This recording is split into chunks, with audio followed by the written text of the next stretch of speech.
Nous sommes toujours à la préfecture en présence de Madame Coender. Cette fois-ci, je peux dire félicitations.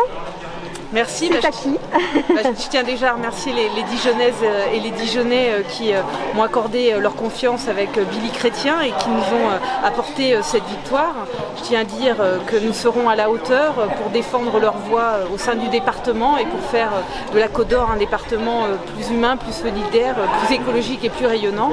Et puis d'une façon plus générale et notamment sur les cantons dijonnais, eh bien, je félicite tous mes collègues qui ont fait une belle campagne et sur les 6 cantons, eh bien, 5 cantons ont été gagnés par les forces de progrès et j'ai une pensée particulière pour le canton de Dijon 4 avec le binôme Benoît Borda et Nouraï Pinar-Issiquam qui ont fait une belle campagne et qui sont vainqueurs et donc qui siégeront avec nous au département pour défendre les Côtes-d'Oriens et plus particulièrement la ville de Dijon. Je vous remercie beaucoup et puis bien, je vous souhaite une très bonne soirée. Merci à vous. Eh bien, les félicitations sont de rigueur, n'est-ce pas? Un petit mot après ces superbes résultats. Les mines sont réjouies après une campagne de proximité qui nous a permis d'aller à l'encontre de plusieurs milliers de personnes. La confiance est là puisqu'on nous a réélus et largement face à un adversaire qui a d'ailleurs un petit marché sur les plans de l'extrême droite. Mais ce que je retiens surtout, c'est une satisfaction d'avoir pu convaincre un maximum d'électeurs sur un projet social et écologique, 90 propositions qui sont finançables et réalisables et on va pouvoir au sein de cet hémicycle pouvoir justement porter haut et fort une nouvelle voie et puis nous serons évidemment très combatifs parce qu'on part du principe que tous les territoires, que ce soit dans le monde rural ou dans le monde urbain, peuvent bénéficier justement de nos propositions. En tout cas, on va se battre pour. On peut dire que c'est dans la continuité. C'est un petit peu notre principale caractéristique, on n'est pas dans une campagne bling-bling, on est plutôt en contact direct, dans un échange sans modérateur, dans un dialogue de sincérité et de vérité. Et aujourd'hui, le résultat est là et on doit en être très satisfait. Très beau résultat d'ailleurs. Très bon résultat et après dans un contexte d'abstention qui nous aussi nous interroge mais comme partout en France et c'est vrai aussi que durant la campagne on a aussi entendu pas mal de choses de la part de nos concitoyens sur une forme de lassitude mais aussi un besoin d'écoute et aussi non pas une révolte à l'état pur mais une aspiration à des solutions concrètes à construire avec eux et c'est ce qu'on va faire enfin en tout cas durant ce mandat qui court pendant plusieurs années. En tout cas, une fois la campagne terminée, on se retrousse les manches pour porter nos 90 propositions, effectivement. En tout cas, les faire advenir le plus possible. On verra ce qui sort de l'ensemble des résultats de la Côte d'Or et comment on peut travailler, quelle majorité pourra se dégager, en tout cas celle que nous souhaitons évidemment. On attend encore les derniers résultats. Et de toute façon, on est très très déterminés puisque aussi bien au premier tour, il y a une dynamique. Les électeurs et les électrices de Dijon 3 ont confirmé cette dynamique, nous ont vraiment accordé une confiance et là l'écart est sans voix malgré effectivement des choses trappes et des choses pas très jolies pour le débat démocratique où on injurie, on diffame et on crée la confusion et on tire le débat démocratique par le bas, c'est inadmissible et ça en rajoute vraiment sur les dégoûts que peuvent exprimer certains de nos concitoyens vis-à-vis de la politique. Et c'est trop grave de faire ça, c'est irresponsable et nous, on va faire autrement pendant tout le mandat. On peut dire que vous en êtes ressorti grandi. Écoutez, de toute façon, on va faire autrement, mais on va le faire humblement avec ce qu'on est, les valeurs que nous portons et parce que, en plus, là, l'adhésion qu'on a eue avec le vote de ce soir, ça montre que quand on tire trop la ficelle vers le bas, ben, ça ne marche pas. Je vous remercie beaucoup et je vous laisse rejoindre la salle. Merci. Nous sommes toujours à la préfecture et félicitations. J'ai appris que vous aviez gagné, on vient d'avoir les résultats. Un petit mot ? Un petit mot, on remercie toutes les électrices et les électeurs qui nous ont accordé leur confiance sur le canton de Dijon 4. C'est un travail de terrain qu'on mène depuis plusieurs années et on récolte les fruits de ce travail et de ces nombreuses rencontres avec les habitants. Après Nouraï, peut-être que toi tu as... Écoutez, je remercie tous les électeurs du canton de nous avoir choisis, d'avoir adhéré à notre projet Et je pense que les électeurs et les habitants du canton 4 auront des élus qu'ils méritent et des élus de proximité. On a vraiment fait une campagne de terrain de proximité à écouter, à échanger. Donc on est très heureux ce soir. C'est d'ailleurs ce qu'a dit Madame Cohen-Bers tout à l'heure dans son interview. En tous les cas, je vous remercie beaucoup et je vous laisse rejoindre parce que je sais que vous êtes très attendus ce soir. Merci à vous. Bien, d'abord, les premiers mots, vous le comprendrez, seront des mots de remerciement pour les électeurs qui nous ont fait confiance et qui ont reconduit notre majorité, la Côte d'Or passionnément. Notre majorité compte désormais, comme par le passé, 14 cantons. Et donc c'est une campagne qui a été, tout le monde en a convenu, très particulière, d'abord par son contexte. Une nouvelle fois, je veux regretter les conditions invraisemblables d'organisation de ce scrutin, de distribution de professions de foi. J'avais d'ailleurs alerté le préfet au soir du premier tour, mais j'observe qu'au second tour, on a connu le même désordre sur l'organisation. Franchement, c'est tout à fait inadmissible. Condition aussi très particulière par la tonalité de cette campagne. Il y a eu beaucoup de mensonges. Il y a eu beaucoup d'attaques, il y a eu beaucoup de désinformation dans la métropole, notamment de la part de nos opposants autour de François Rebsamen. Ils ont voulu laisser croire qu'on ne faisait rien à Dijon, ce qui est scandaleux. Ils ont utilisé aussi tous les moyens qui étaient à leur disposition. Je veux saluer la dignité de cette campagne qui a été conduite à Dijon dans la métropole. Je suis d'ailleurs heureux de constater que nous avons renforcé notre présence, puisque dans la métropole, nous avons désormais 5 cantons. Nous avons remporté de belles victoires, de nouveaux cantons à Chevigny-Saint-Sauveur et à Talent. Nous avons conforté nos scores à Fontaine-les-Dijon et notamment à Saint-Apollinaire.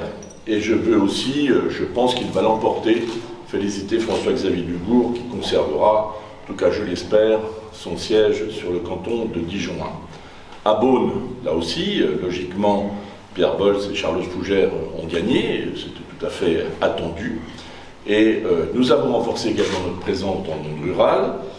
Je veux saluer à cet égard la très belle victoire de Laurence Porte et de Marc Fro face à la députée Madame de Courson, qui là aussi n'a pas hésité à jouer de la désinformation contre le conseil départemental sortant de la Côte d'Or.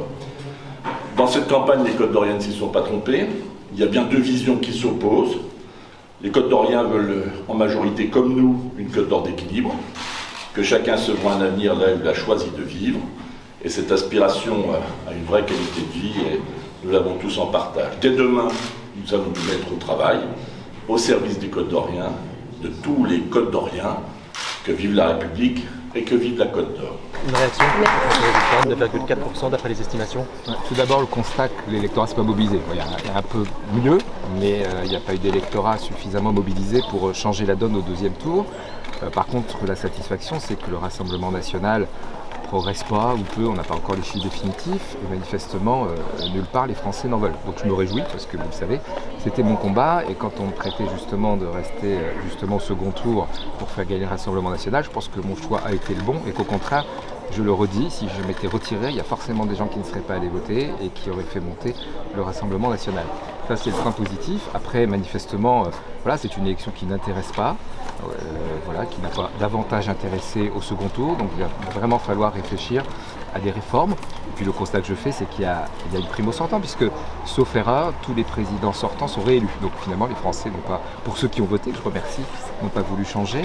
Donc voilà, malgré tout, ça permet à la majorité présidentielle de commencer à s'ancrer dans les territoires, d'avoir des élus départementaux, régionaux qu'elle n'avait pas.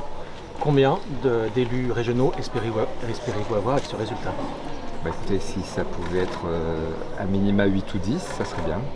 Voilà, j'attends les résultats des grandes villes qui vont consolider les choses et donner sans doute des résultats plus définitifs. Vous rassemblez moins de suffrages qu'au premier tour, est-ce une déception ? Forcément, on est là pour essayer de faire mieux. Mais à partir du moment où il y aurait eu beaucoup plus d'électeurs, on avait des chances de monter. À partir du moment où il n'y a pas guère eu plus d'électeurs, il y avait forcément un risque de baisser, puisqu'il y a eu des gens qui ont manifesté leur refus du Rassemblement national et ont préféré assurer les choses, ce que je conçois. Quelle va être votre action au sein du Conseil régional ? Quel rôle voyez-vous pour vos élus ? Écoutez, un rôle d'équilibre dans ce fonctionnement du Conseil régional, parce que je pense que nous portons finalement ce à quoi adhèrent beaucoup de Français, c'est-à-dire une réflexion politique qui ne soit pas dogmatique, mais qui soit de projet. Donc je pense que nous saurons être présents et constructifs. Si Madame Dufay n'arrive pas à avoir la majorité au Conseil, quelle attitude adopterez-vous ? Je ne vous réponds pas aujourd'hui, ça va dépendre de son comportement aussi vis-à-vis des élus de la majorité présidentielle. Pour l'instant, rien n'a été décidé ni acquis. Mais seriez-vous prêt à parfois épauler une majorité éventuellement défaillante ? Vous savez, nous avons des gens de droite, de gauche, du centre, sans étiquetage, donc pour moi, c'est pas un souci. Moi, je travaille en mode projet, en mode efficacité, donc quand il y aura des propositions efficaces, nous serons derrière. Si on estime que ce n'est pas le cas, nous ne serons pas à côté. Votre parti partait confiant au premier tour en disant que vous partiez de zéro en réalité sur ces régionales. Est-ce que vous êtes tout de même satisfait aujourd'hui de frôler les 10%? Satisfait, non, on aurait voulu faire beaucoup mieux et c'est évident. Maintenant, j'espère qu'au niveau national, on sera surtout engagé sur ceux de vitalité de ces élections territoriales qui n'intéressent pas les Français manifestement. C'est pas nouveau, hein. Il y avait un déclin depuis 20 ans de la participation à ce type d'élection. Et puis il faut trouver des moyens nouveaux de faire voter, mais ça c'est technique, ça ne suffit pas. Il faut aussi trouver des moyens nouveaux d'intéresser les Français sur le fonctionnement de leur territoire et manifestement les conseils départementaux et les conseils régionaux ne séduisent pas. Au-delà de l'abstention, comment expliquez-vous l'échec des listes de la majorité présidentielle, notamment la vôtre ? 4 ans, peu d'ancrage, voilà, des gens nouveaux aussi qui aient testé leur expérience sur ces élections, mais je trouve que c'est très bien. Donc voilà, il faut construire les choses, il faut prendre le temps et quelque part la majorité présidentielle n'avait rien à perdre, elle n'avait quasiment pas d'élus départementaux régionaux, enfin jamais élus avec elle en tout cas, et aujourd'hui ça va en permettre d'en avoir un certain nombre dans les différentes régions. Qu'est-ce que vous font payer les Français ? Je ne crois pas qu'il faut mélanger les élections, vous voyez, moi je ne suis pas un escort de la Nièvre, mais je fais plutôt un bon score dans la Nièvre, donc je ne pense pas que les gens en veulent. Il ne faut rien payer du tout. Brigitte Bourguignon a été réélue sur une législative partielle très bien, et il y a eu un vote autre pour la région. Chaque élection est différente, je sais bien que les médias sont tentés de tout rapprocher, moi je ne le fais pas. Il faut voir la différence entre l'intérêt des Français pour élection par élection, il ne faut pas tout mélanger. Bonsoir, ce soir nous sommes à la préfecture et la première interview est pour Didier Paris. Bonsoir Didier. Bonsoir Sylvie. Ça y est, les résultats tombent les uns derrière les autres. Oui. Donc un petit mot s'il te plaît. Des résultats qui sont évidemment pas à la hauteur de nos espérances. Nous pensions au moins maintenir le score du premier tour. Bon, il s'en faut de peu. Maintenant j'attends de voir comment ça va se traduire en nombre de postes au sein de la région. Après, l'analyse du scrutin, elle est ce qu'on avait déjà prévu, c'est-à-dire un cumul entre la primo-sortant, un vote de sécurité à l'égard du Front National, le fait que nous n'ayons pas d'implantation. Donc voilà, l'avenir nous dira comment les choses vont se dérouler. Eh bien écoute, je te remercie beaucoup et puis je te laisse rejoindre les autres. Merci Sylvie. Oui, Pardon. Oui, je suis très honorée de cette belle victoire. Je mesure la responsabilité qui est la mienne. Je mesure aussi l'immense joie, l'immense satisfaction que nous avons tous ceux qui m'ont entouré, qui m'ont aidé, parce que nous avions une menace très forte au niveau du Rassemblement national.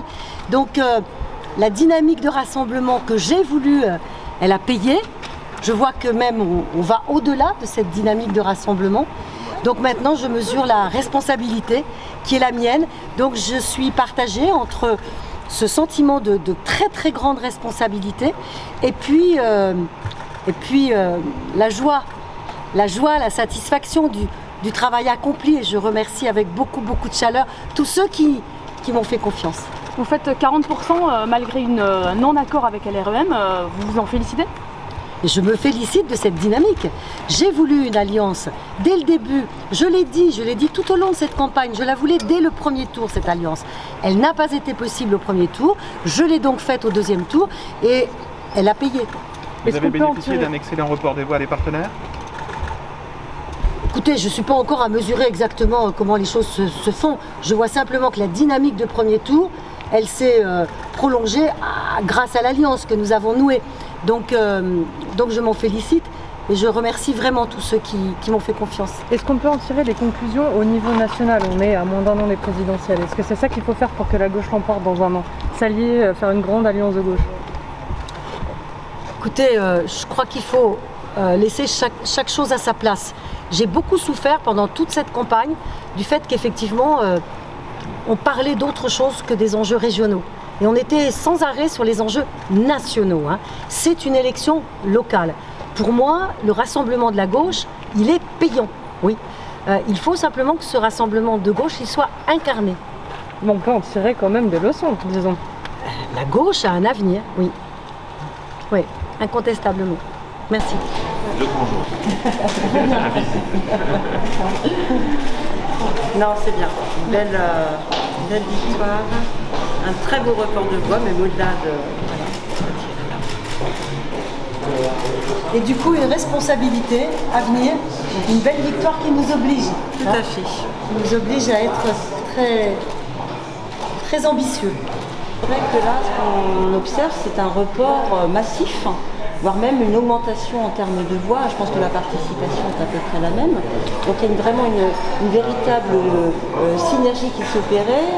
Moi j'avais parié effectivement sur le fait qu'il y ait une dynamique de second tour qui se vérifie.